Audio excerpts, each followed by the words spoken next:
Eu sou Juvenal Paiaiá, eu sou cacique do povo Paiaiá. Eu sou Paiaiá, e este aqui é meu povo. Os historiadores, né, que nós não estamos falando da brincadeira, né? Hoje a gente tem uma satisfação de dialogar com os amigos aqui, né? E particularmente trazer um pouco da nossa experiência, né? Eu sou uma pessoa que luto para a formação de um território, né, na cabeceira do rio, onde os nossos antepassados, né, habitavam, né, e redescobrimos toda aquela história, né, sem dúvida nenhuma. Hoje não dá mais para a gente negar isso, né. E essa história hoje, essa redescoberta está sendo reconhecida pelas universidades, pelos historiadores, né? Ou seja, por que hoje nós somos uma mistura de gente, né? E negamos as nossas origens, né? Quando a gente vê que há resquícios, há história, há marcas, né? Da existência desse povo na Chapada, né? E hoje nós lutamos para defender isso, para colocar em pauta, colocar na frente do nosso conhecimento, esse conhecimento passado, né? É por ele que lute vivo, é por ele que orgulho e louvo. Um povo sem história, na verdade, não é povo, né? E a gente se apega muito àquilo que aconteceu no passado, com a Grécia, com Roma, né? Uma parte eles buscaram parte da sua história e mataram outras histórias, né? Então o que a gente quer é que a nossa história nativa não morra. Retomada da terra e da palavra. Como é que vocês poderiam dizer isso? O tema da roda de prosa hoje. Retomada da terra e da palavra. Olha só, é muito ousado isso. É muito ousado. Ou seja, o que quer dizer, por exemplo, que a palavra está perdida e nós temos que retomar, ou então alguém tomou da gente, certo? E a nossa terra alguém tomou e nós temos que retomar. Os historiadores, né, que nós não estamos falando. Boa noite a todas, todos. Bom, eu sou Ildete Yara, eu sou residente de Riacho das Palmeiras, uma comunidade que fica a 22 quilômetros de Ceabra. Boa noite, eu sou Ildete Tapuia. Hoje vamos, dia 9 de agosto, dia que homenageia os povos indígenas, que na verdade no momento não há muito o que se comemorar devido a tantos acontecimentos. Nossa relação da oralidade com a escrita é assim ainda, da oralidade, o nosso povo nunca perdeu a oralidade.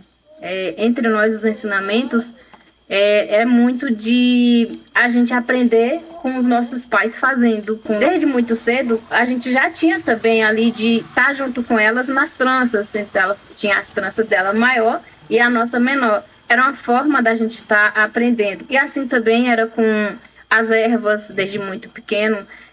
Eu lembro que ela já pedia para a gente buscar algumas. Isso era uma forma de estar nos ensinando, de estar fazendo esse trabalho da oralidade conosco. Então, mais na frente, o nosso povo teve uma certa distância, né, por conta de todas as adversidades que eu falei, das dificuldades da escrita. Então, eu, por exemplo, fui alfabetizada aos 13 anos. Primeira vez que eu fui na escola, eu já tinha 13 anos.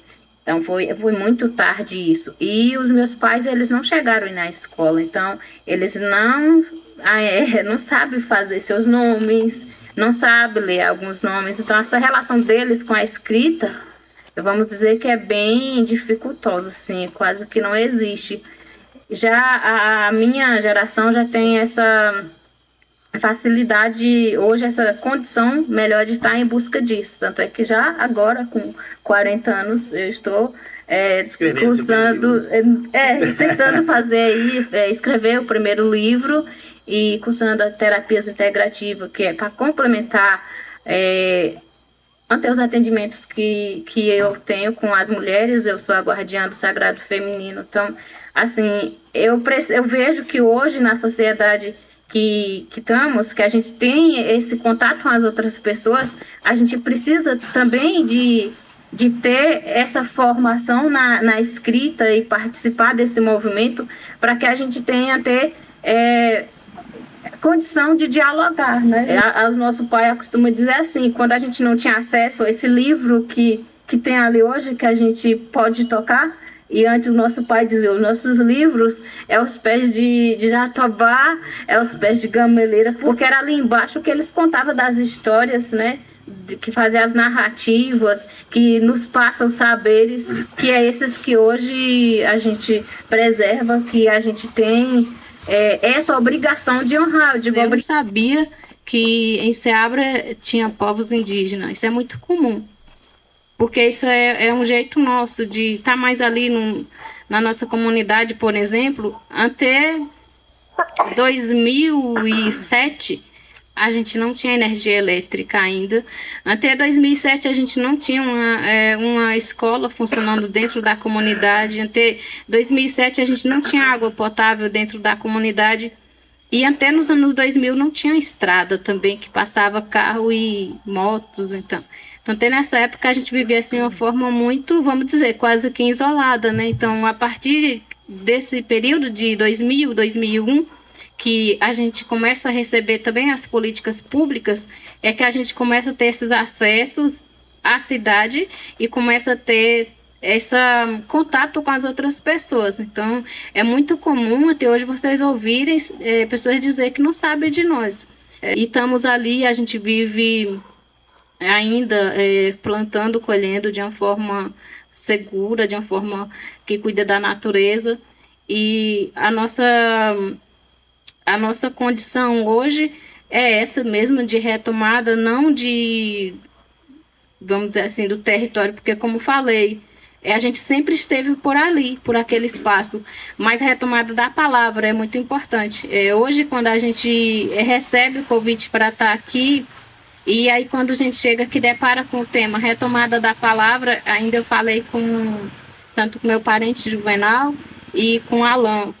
Para mim, eu não vou dizer que eu estou num espaço confortável, porque eu nunca estive em um espaço assim. É um lugar de retomada, é um lugar que eu estou me acostumando. Eu não tenho esse costume de conversar com outras pessoas. A gente tem essa dificuldade de falar, e alguma das nossas companheiras diz, mas a gente não sabe falar. E eu costumo dizer, a gente sabe falar, e fala de várias formas. A gente fala com silêncio, a gente fala com gestos, a gente fala com olhar, a gente fala de várias formas, né? A gente precisa saber como que a gente vai estar tendo condição de compreender. Cada dia que passa, a gente precisa de ter mais essa visão de valorização, né, das culturas que são diversas, de todas elas são importantes para nós. O mundo, ele é bonito porque existe várias pessoas com pensar e olhar diferente. Então a gente precisa muito desse nosso cuidado para com o nosso lugar, com o nosso bem viver e da valorização de todas as pessoas nesse espaço.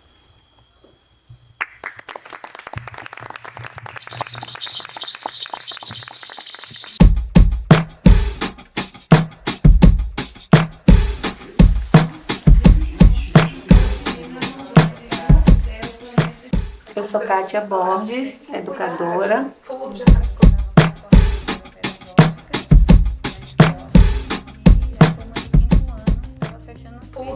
E venho há um tempo trabalhando com edições de livros cartoneiros, que são livros feitos com capa de papelão.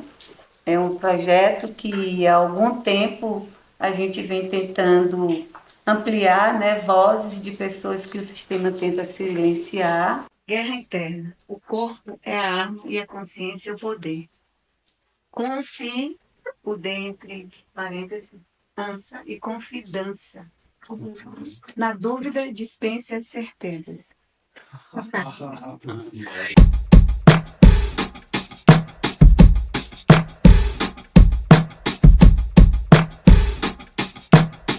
Eureka surge a partir de um convite de um amigo, que ele conheceu uma experiência de uma editora no Recôncavo Baiano, E a partir disso ele publicou o próprio livro dele, que foi esse livro aqui, o Licuri Livros Artesanais, que é a editora, né? E aí o título do livro deu nome à editora dele.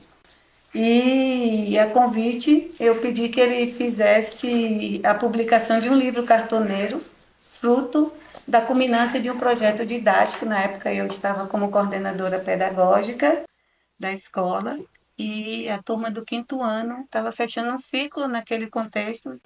Então nós fizemos, junto com a professora, um projeto sobre o gênero literário autobiografia, onde eles pesquisaram sobre a própria vida, não só nascimento, local, data, e desse projeto a gente culminou com a publicação desse livro, que foi uma experiência também do ponto de vista pedagógico muito interessante, porque alguns alunos ainda tinham dificuldade no processo de autonomia leitora, e a partir daí eles ganharam essa possibilidade de uma leitura independente, mais fluida, mas também eles se tornaram não só leitores fluentes, mas também escritores. Cadê o Deixa que eu faço? Deixa que eu faço, Kátia. Pois é. Agora entregou, ele entregou. E, para minha surpresa, esse amigo me oferece um kit básico para que eu também montasse, né, criasse minha própria editora. E antes do ator tem o Oscar, né?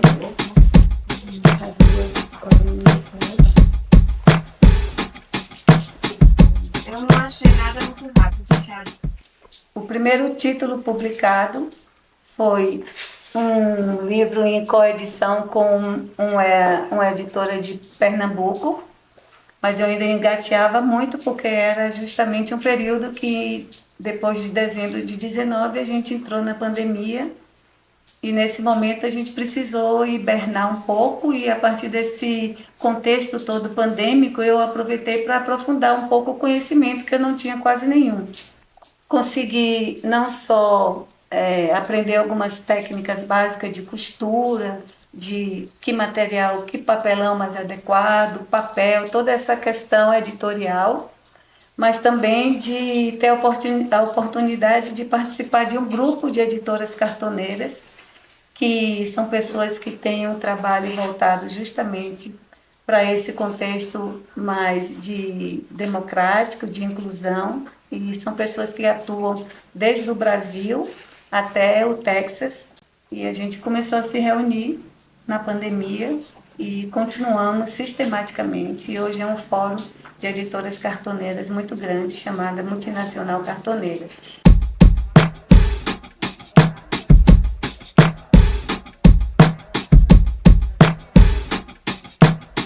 E com isso eu fui adquirindo não só uma qualificação melhor na técnica, mas também na própria filosofia e nos próprios ideais do fazer cartoneiro, que não é simplesmente uma produção artesanal para baratear o acesso e fazer circular mais o livro. A Bia fugiu do terreiro, foi morar no abacateiro, que a menina foi se chamar, vem cá, Sabia, vem cá.